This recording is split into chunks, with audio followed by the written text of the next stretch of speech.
Assalamualaikum warahmatullahi wabarakatuh. Perkenalkan, saya Ferbi, mahasiswa Universitas Muhammadiyah Malang, akan menjelaskan perkembangan teknologi dari masa ke masa dalam dunia Islam.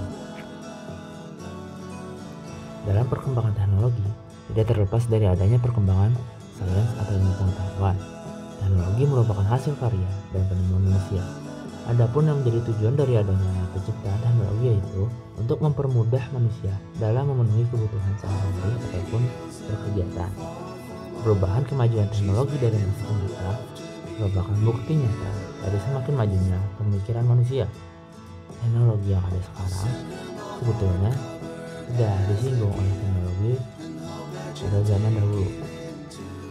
Dengan demikian, ada teknologi zaman sekarang sebenarnya lahir dari ketidakpuasan manusia akan teknologi masa lalu yang tidak dapat mereka gunakan untuk kegiatan sehari-hari. Dalam pembahasan pelajaran sehari-hari, kebanyakan dari kita hanya mengetahui betapa canggihnya dunia barat. Namun jika dikaji lebih dalam lagi, dalam dunia Islam pun memiliki kejayaan yang bahkan lebih canggih dari dunia barat. Lalu bagaimana perkembangan teknologi pada zaman para nabi? Perkembangan teknologi sebenarnya sudah ada dan lumayan maju. Hal tersebut dibuktikan dengan banyaknya kisah-kisah dalam Al-Quran tentang bagaimana kehidupan manusia zaman Nabi seperti Nabi Adam. Ketika ingin memakan makanan yang matang, Allah kemudian menurunkan wahyu yang kemudian Nabi Adam menggeserkan batu dan dari hasil gesekan tersebut menghasilkan api.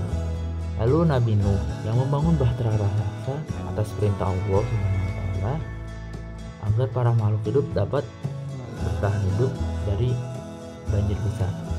Hal ini membuktikan pada zaman dahulu kala teknologi sudah begitu canggih dan ataupun maju. Lantas bagaimana Al-Quran dalam menjelaskan mengenai perkembangan teknologi?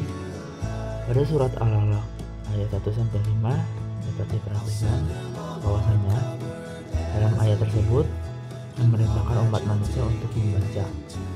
Jika dikaji lebih dalam, perintah membaca membawa makna agar umat manusia khususnya yang beragama Islam melakukan pengembangan dalam berbagai bidang ilmu, baik itu ilmu agama ataupun pengetahuan duniawi.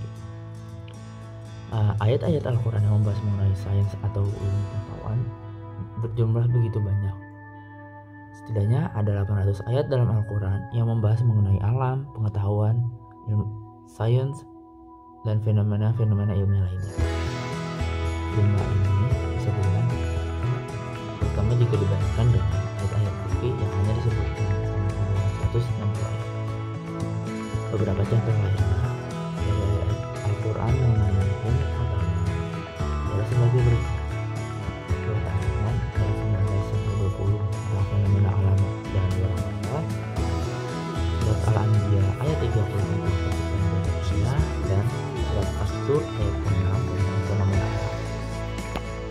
Lalu, bagaimana perkembangan teknologi dari zaman kejayaan Nabi Islam pada masa kejayaan dalam berbagai zaman tetap mengembangkan teknologi dengan tujuan maupun pada zaman kejayaan Islam itu dan masa dinasti Umayyah yang telah membuat alat program modern untuk menentukan jarak batas wilayah serta menentukan waktu terjadinya gerhana. Dari penemuan obat-obatan yang lanjut, pembangunan masjid megah dan penggunaan bubuk mesil serta senjata-senjata modern untuk mengakomodasi ukuran militer mereka. Kemudian di zaman berikutnya yaitu dinasti Abbasiyah yang bisa dikatakan sebagai puncak kejayaan bagi ilmu pengetahuan, khususnya Islam.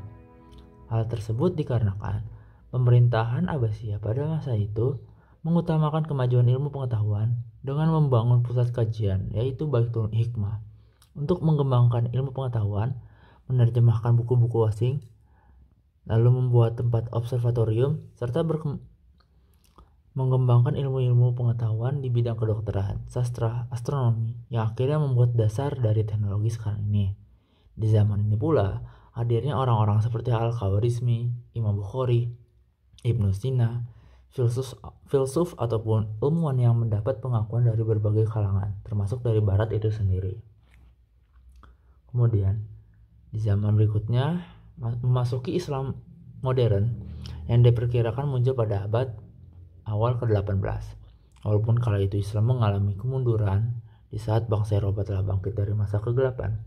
Namun, beberapa negara dengan mayoritas penduduk Islamnya banyak seperti Turki, India, Pakistan, Mesir, dan Iran dapat bersaing dalam kondisi tersebut.